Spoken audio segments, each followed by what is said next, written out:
জামালপুরের মাদারগঞ্জ উপজেলার বালিচুরি ইউনিয়নের পাশ দিয়ে বয়ে গেছে যমুনা নদীর একটি শাখা।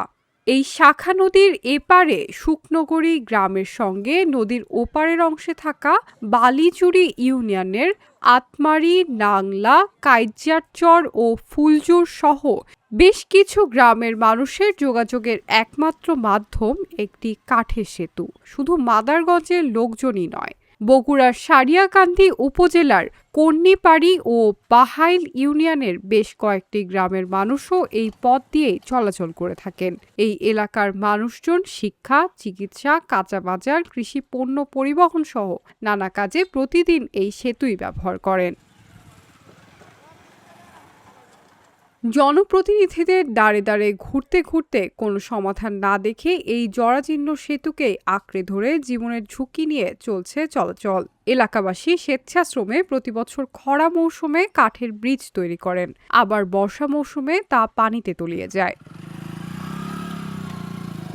সরেজমিনে গিয়ে দেখা যায় দীর্ঘদিন ধরে সংস্কার না হওয়ায় সেতুটির অধিকাংশ কাঠ পচে গেছে, কোথাও কোথাও ভেঙে বড় বড় ফাঁক হয়ে গেছে। পা ফসকে যে কোনো সময় বড় ধরনের দুর্ঘটনা ঘটতে পারে, এমন শঙ্কা নিয়েই জীবনের ঝুঁকি নিয়ে পার হতে হচ্ছে শিক্ষার্থী, নারী, শিশু সহ সকল বয়সী মানুষকে। এ এলাকার বেশিরভাগ মানুষই কৃষি নির্ভর।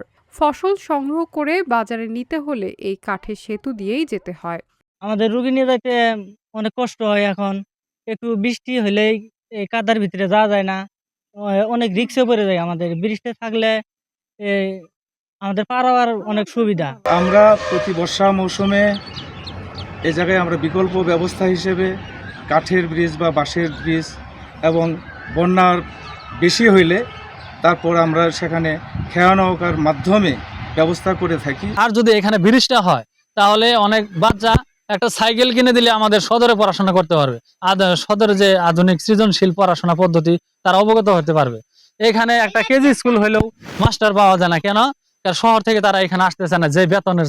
এজন্য আমি সরকারের প্রতি দৃষ্টি আকর্ষণ করছি, আমাদের ব্রিজটা যেন অতি দ্রুত নির্মাণ করে দেয়। বহুবার জনপ্রতিনিধি এবং সংশ্লিষ্ট দপ্তরে লিখিত ও মৌখিকভাবে স্থায়ী সেতু নির্মাণের দাবি জানানো হলেও এখনও তা বাস্তবায়নের উদ্যোগ চোখে পড়েনি। আমি গত ৪ বছর ধরে এই ব্রিজ মেরামত করতেছি। আমার আগে যারা মেম্বার ছিল বা এলাকার গণ্যমান্য মানুষ ব্যক্তিবর্গ ছিল, তারাও এই প্রতি বছরই এই ব্রিজটা সংস্কার করে, কিন্তু আমরা এই ব্রিজটা কোনোভাবেই বন্যার সময় রাখতে পারতেছি না, ভেঙে জায়গা। এতে দেখা যায় আমাদের এই পার থেকে যারা ছাত্রছাত্রী আছে তাদের তারা পড়াশোনার বিঘ্ন ঘটছে। কৃষক যারা আছে তারা মালামালে দেখা যায় যে যাতায়াতের খরচ বেশি লাগতেছে। বিভিন্নভাবে আমরা এই শহরের সাথে বা এই উপজেলার সাথে যোগাযোগ বিচ্ছিন্ন। এইভাবে আমরা আর কতদিন এইভাবে ব্রিজটা করব। তাই আমি দৃষ্টি আকর্ষণ করছি মাননীয় প্রধানমন্ত্রী, আমাদের এমপি মহোদয় আছে, তাদেরকে দৃষ্টি আকর্ষণ করছি।